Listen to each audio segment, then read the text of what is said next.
Pas rreth 6 vite ndarje, Lëvizja Socialiste për Integrim rikthehet në një aleancë me Partinë Socialiste. Vendimi është marrë pas një debat nga kryesia e LSI-s, e cila i ka dhënë fund bashkëqeverisjes me Partinë Demokratike, duke pranuar ftesën e bërë një ditë më parë nga lideri i PS-së Edi Rama. Pas mbledhjes që ka zgjatur rreth 30 minuta, kreu i LSI-s Ilir Meta ka vlerësuar bashkëpunimin 4 vjeçar me Partinë Demokratike, duke deklaruar përfundimin e marrëveshjes dhe tërheqjen e ministrave të LSI-s.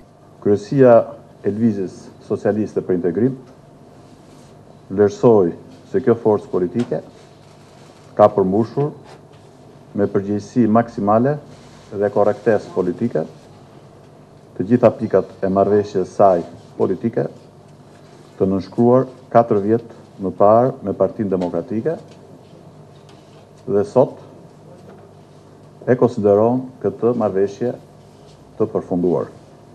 Ne jo vetëm do të tërhiqemi nga të gjitha funksionet të qeverisë politike, por njëkohësisht duke u deklaruar si forcë politike në opozit, do të punojmë për realizimin dhe konkretizimin e një marrëveshje parimore me Partinë Socialiste. Sipas Metës, nga dita e sotme, Lëvizja Socialiste për Integrim do të punojë për ardhjen në pushtet të së Majtës.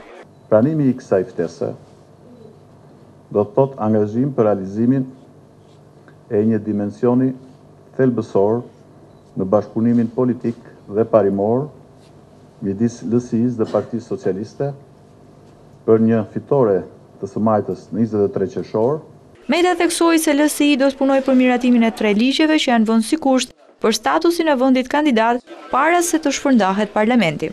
Miratimi i 3 ligjeve që do ndihmonte marrjen e statusit të vendit kandidat për Shqipërinë brenda këtij viti është prioriteti më kryesor edhe për ditët dhe për javët në vazhdim dhe do të bëjmë të gjitha përpjekjet që kjo gjë të realizohet brenda mandatit të këtij parlamenti. Por pavarësisht toneve të qeta të kryetarit të LSI-s Meta kundrejt kryeministrit Berisha, ndarja mes 2 ish bashkëpunëtorëve tashmë është e dukshme dhe kryeministri Berisha nuk i ka lënë më njan komentet mbi aleancën e re gjatë një takimi në një fabrikë të përpunimit të peshkut në Durrës.